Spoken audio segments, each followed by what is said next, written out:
My coverage of CES 2025 is brought to you by Thermaltake, Gigabyte, Lexar, and MSI. I'm at MSI. They have so many video cards, and I know that's what you guys are interested in, so that's what we're going to start on. Video cards, all of them. We got 5090s, 5080s, 5070 Ti's, and 5070s. That's pretty much all you want, right? From the NVIDIA announcements as of yesterday. I'm going to use these names here to show you the new kind of card. It's called Vanguard. Vanguard is like Suprim in terms of build quality, but with more RGB. People are like, hey, MSI, your Suprim cards, they're too like low key, they're too mellow. So even like the liquid ones. So they now have a Vanguard series.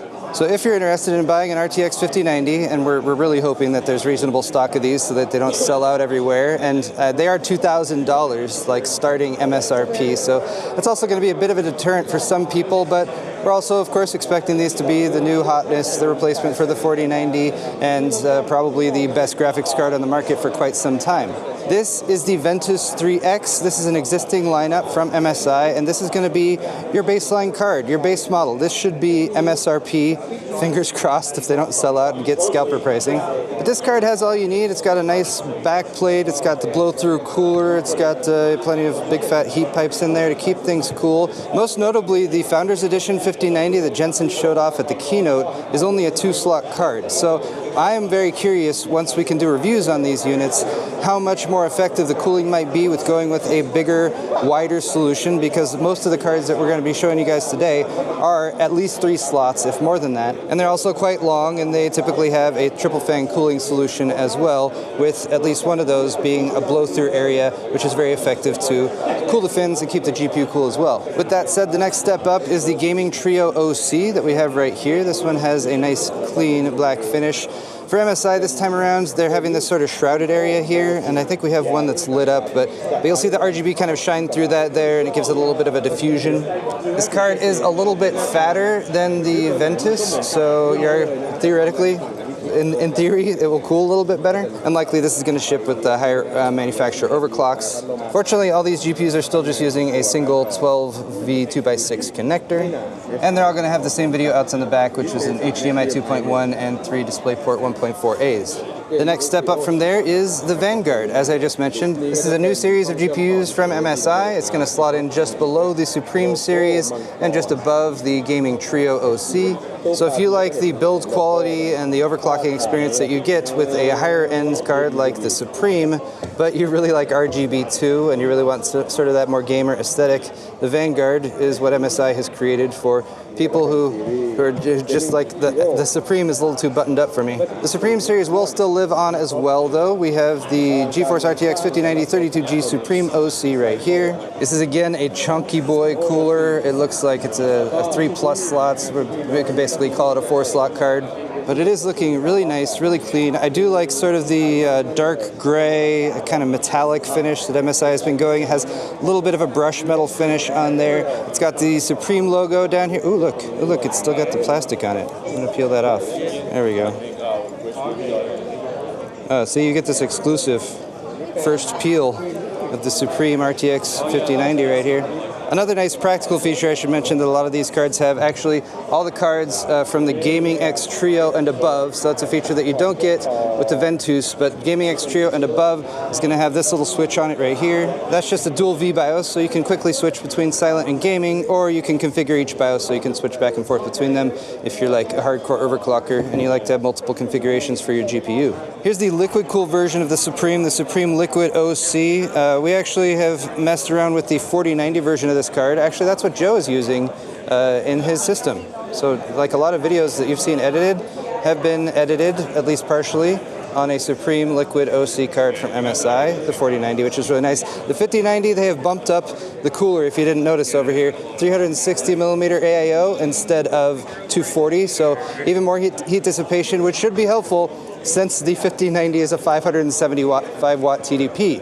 And the most baffling thing that I think has come up for us so far is what NVIDIA did to make their card 2-slot and how that's going to cool compared to a lot of these GPUs that we're a lot more familiar with for high-end RTX cards like the 40 series, which I mean, they're huge. You got to have enough space for them, but it manages to cool the GPU. Are you going to need something like this to get the maximum performance out of a 5090, or is there going to be any compromises for GPUs that are using smaller size coolers? Only time will tell, but glad to give you guys a first look at this card. There's another interesting thing, though, about the Vanguard series in particular. So before I showed the 5070, 5070 Ti, let's look at that. It's the Around the World Lucky series, collectible little lucky minifigures. So there's going to be special launch edition RTX 50 series Vanguard cards from MSI that will ship with a box like this, which will have a random little lucky figure. There are 10 of them.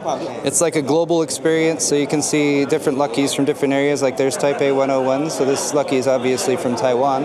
Got a German lucky here with a mug of beer. We have, this lucky just looks like he's about to do some spy work or something like that, I'm not sure. There's even like a mystery one that's not been revealed yet, but you can collect all of these if you just buy enough MSI Vanguard graphics cards, but just a little add-on for those who are interested, who like the collectibles. And as you can see in this Project Zero build, MSI also has this special AIO, which has a very large, like, enclosed chamber in front of it, where you could take your little mini Lucky and put it on display.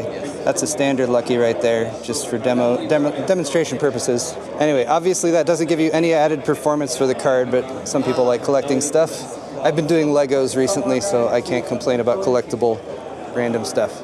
We did 5090s, now jumping down to the 5070s. These are theoretically going to have a $550 base level MSRP, and MSI also has a few variants of this. This is the Inspire model, Inspire 3X OC, so a slight variant from some of the other ones that we've seen. This one has a metallic finish, blow-through, cooler design, pretty cool. Doesn't look like we're getting a dual BIOS switch on this one or anything, but it's not too huge. It looks like 2+ slots, call it a 3-slot card. Next up, we have the Ventus OC in white. MSI said that white cards have been really popular. I actually was trying to get a white graphics card just in the past couple weeks and had a tough time locating one. They said they're going to be upping the production of these so that people who want to build those pristine all-white builds have more options to choose from, and they're not constantly sold out and overpriced on the secondary market. This is also Ventus 2X, which is a 2-fan cooler, of course, but that also keeps it in the lower price range, which means that you could get a nice matching color graphics card without having to pay necessarily some of the upcharge that you might have to pay for going for some of the high-end GPUs in the stack. Here's the Ventus 2X OC in the standard trim, non-white, which is black and silver. Quick look at that one. If you want more cooling, we got the Ventus 3X, which is basically the 2X, a little bit bigger, one more fan, better cooling. These are using MSI's Torx Fan 5.0, and again, I like that they're continuing with the blow-through cooling down on the ends. Even on the dual slot, they managed to keep that going. Again, just like we had the white version with 2 fans, we got the white version here with 3 fans. This is the Gaming Trio OC whites. This one is also going to have a little bit of RGB accents along the edge and a nice clean white back plate with a very shiny MSI Dragon. And I'm going to make this a tradition. We're doing another peel here. First ever peel of a 5070 Gaming Trio OC white. That is also still available in the black trim here, again with the RGB along the edge. And then here's the Vanguard OC 5070 version of that. Looking pretty nice. What do you guys think of the design on this card? I like giving this view because that's the view you typically see in most cases, unless you're using like a riser or an extension to give yourself a vertical view. MSI logo on the end, that's going to be RGB backplates, nice brushed metal back plates, again the pass-through cooling on the end. And one of the differences of the Vanguard 5070 edition is that we do not get the dual V-BIOS switch. It appears that that is something that they're enabling with the higher end, the 5070 Ti and above. It's because the PCB on these cards is actually so small, we can't show you the PCB yet, but it's down at that end of the card. But they said it was a little bit tougher to fit the dual V-BIOS switch on the 5070. Next up we have 5080s. So here is that same Inspire cooling design that we saw with the 5070. This is in 5080 trim.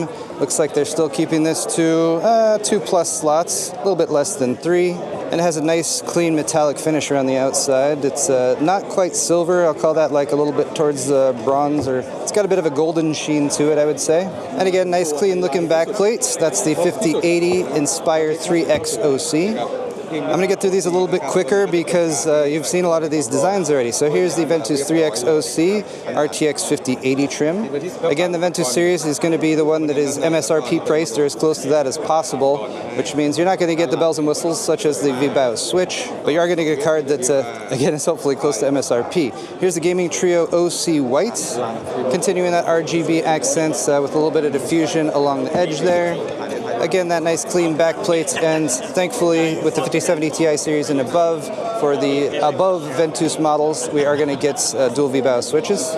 Here's the Gaming Trio OC, so we already saw the white version of this. Here is the black version, pretty much the same except for the color. Here's the 5080 16G Vanguard OC, so again, this is the one that will get the lucky model in the box if you get the founder, or if you get the launch edition. Again, those are going to be limited, so they'll sell that initially and then they'll still sell the card after that without the lucky. Again, just a quick look here, since this is the same essential design as the 5090 variant. Here's the Suprim OC for the 5080. This is the air-cooled version of that card. Again, we saw a similar one here. This is apparently an engineering sample made for CES. And lastly, the 5080 Suprim Liquid OC, which they appear to have used the same cooling design as they did for the 5090. Which I would guess, since the 5080 is so far cut down from the 5090, it's about half of the GPU, this is probably going to be a bit overkill. So I imagine this will be a good overclocking card, or just a card that's not going to make much noise at all because you're going to have tons of cooling.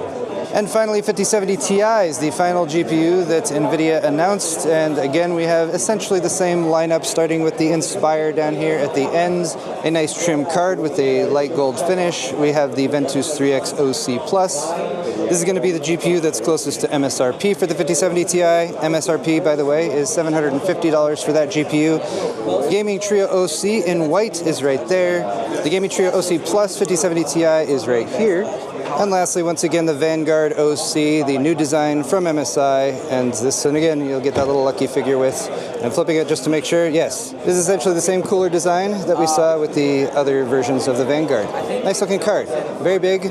Hopefully it's a good cooler as well. We will hopefully know very soon what the actual performance is of these cards. I'm very curious to test them and cross-compare. Since MSI makes so many components, motherboards, graphics cards, they also make all-in-one liquid coolers, they also make about a lot of cases. They have several series of pre-built systems that you can buy directly from MSI, and they have some of them on display right here. These PCs, if you were to buy them directly from MSI, are configurable, so they're going to be available with a wide variety of different options. So you can go AMD or Intel for the motherboard. Graphics card solutions right now are up to the 40 series, but they'll be adding the 50 series very soon. And the cool thing about these MSI pre-builts is they're assembled in the USA, so that's pretty cool as well. They also have some unique MSI cases. This one's called the Vision RS AI Whites. The actual entire build is called that, but it's got a nice wraparound view of the internals, and wow, that's a big fat case right there. Here's a look at a couple other models, the Aegis RS2 AI Gaming Desktop and the Codex Z2D AI Gaming Desktop. Why do these have AI in the name? We're not really sure. But AI is in everything now. Let's switch over to monitors now. MSI makes a lot of those too. This is the MPG 322URX QD-OLEDs. So quantum dot OLED display, and this one here has actually been out for a while already. All of the features that it has are displayed on the screen right now, such as 99% DCI-P3 color gamut, clear MR1300 and display HDR 400 in terms of clear, precise, and crisp. The text is display HDR True Black 400, of course. The updated standard that's a little bit more accurate in terms of contrast ratio for OLEDs. But this one is actually already out. It's already on the market. The new version is here, and it's got the same panel, but it's in white. Again, nice white, and there's Lucky down there. So you got a white frame, white stand, white bezel, and for anyone who really wants to do an all-white setup, I guess you got to get an all-white monitor too. Something that's a little bit newer and more exciting for gamers is going to be this one right here, the MPG 272QR QD-OLED X50. X50 refers to the refresh rate, which is up to 500 Hertz at 2560 by 1440. That's pretty bonkers. Why is it X50 for 500 Hertz? I don't know, I guess they dropped a 0. This one has even clearer text with clear MR 21,000 rating and display HDR True Black 500. It's also G-Sync compatible, 0.03 millisecond gray-to-gray response time. And a cool feature that this panel has, that actually these two other panels I just showed you also have, it's got a motion sensor that's built in. So for certain OLED care, the OLED displays will often go into a pixel refresh. Sometimes that can pop up at an inconvenient time. The motion sensor can actually sense whether or not you're actively in front of the display, and if you're gone for like a period of 10 or 15 minutes, then it will initiate the pixel refresh process to keep your display nice and healthy and not do it while you're trying to game or do something productive. I wanted to quickly show you some MSI builds, or like a really cool build that they have on display right here. It's this in a very huge case, the MEG Maestro 900PZ series. This case is heavily modded though, and it has a dual system installed, and the modder decided to leave the cable showing because, you know, if you have some nice all black sleeve cables, you want to have those on display. The chassis was heavily modded here as well. This is just a display unit for CES, but this case is actually going to be available for sale, and this is what like the shipping version looks like. So look at that. And then look at that. The modder who MSI worked with did a lot of work on that build over there. But this is obviously a showcase system. It's very large, probably not going to fit in a lot of people's homes. But look at the amount of fan support you have, like quad fans on the sides, quad fans down on the bottom. It's got a triple fan AIO going up on top.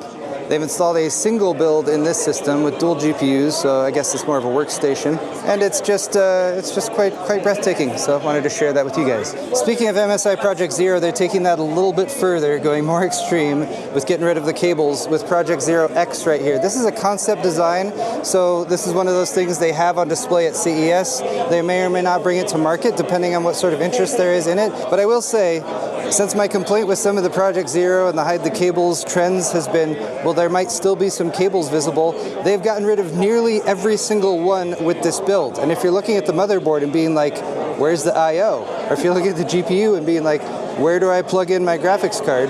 It's not necessarily down there on the bottom. There's a cool tucked in radiator there on the top as well. But look at that. The motherboard sort of has a 90-degree rotated I/O panel so that the I/O sticks right here in the back of this case. They've even done the same thing with the DisplayPort and HDMI connectors for the GPU.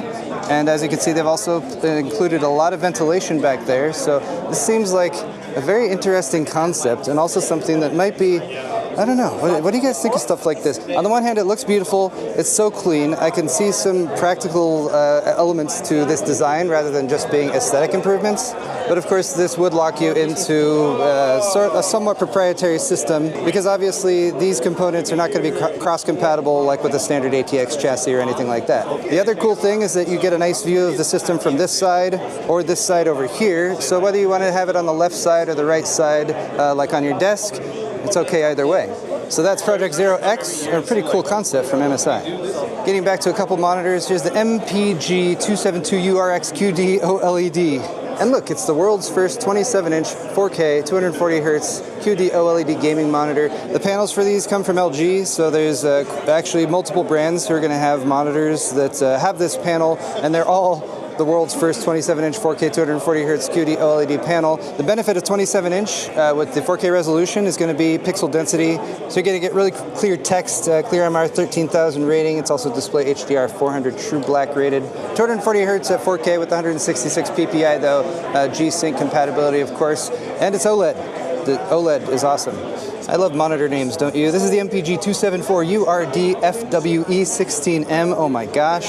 This is a dual mode monitor, so you can switch between 4K 160Hz and Full HD 320Hz. It's a rapid IPS panel, but it has 1152 zone backlighting, so that means it's still going to be pretty decent in terms of display HDR rating. It's display HDR 1000. We don't have a price for this one yet, but this one's going to be a bit more of a balanced option for anyone who's looking for high refresh rate, decent color reproduction, who maybe can't quite get up to that OLED level. And finally, for you Twitch gamers out there, we have the MPG 242R X60N. This is a TN display, Twisted Pneumatic 1080. Well, why would you do that? You do that because that's one of the only ways you can reasonably hit a 600 Hz refresh rate. Is 600 hertz going to give you any sort of tangible benefits in gaming? Is it just going to make things a little bit smoother? Will you even be able to notice versus something like a 240 hertz or even 480? It's hard to say unless you do like side-by-side comparison. But for anyone who is looking for that maximum peak refresh rate and who, again, doesn't want to pay the crazy high prices that you might have to pay for some others, this is the 242R X60N. Peripherals, keyboards. I wanted to quickly mention these because although I am not like a keyboard channel and I don't cover them a lot, these have been catching some buzz because they have a pretty cool design. I like the housing, I like the chassis on these. This is the Strike 700 wireless, so even though it's plugged in right now for the show, it does have wireless capabilities. They're using Gatoron mechanical switches. These have a bit of a clicky feel to them. They feel quite nice. I like the keycap design as well. And it's got the LCD screen integrated. This one's going to be a $130 MSRP product. We're looking for it around February or March timeframe. Then we have the Forge GK600 TKL, also wireless. This is available in Sky, as well as the Violet finish. This one also has the screen up on the side. This one is going to be $80 MSRP, and these are using a new kind of switch that is nice and quiet. And again, pretty nice feel on that. Oh, and now that I pressed the button and it woke up, you can see you even get a little Lucky perched up there in the corner. Awesome. It also shows you battery life and of course Lucky, which is the more important thing. Forge GK600 in the Sky finish as well as the Violet finish should be available February, March for $80 MSRP. Not bad. But that's all the time I have here at the MSI booth at CES 2025. We saw lots of stuff. We didn't even cover all of it. They have laptops and stuff like that. They have laptops with like the new 50 series GPUs in them. Those are pretty cool, but we're gonna need to save that for a different time or perhaps someone else's content. I wanna say a huge thank you to MSI for sponsoring my coverage of CES 2025, as well as Lexar, Thermaltake, and Gigabyte. I got more content coming at you guys real soon, so hit that subscribe button if you haven't already. We'll see you all in the next video.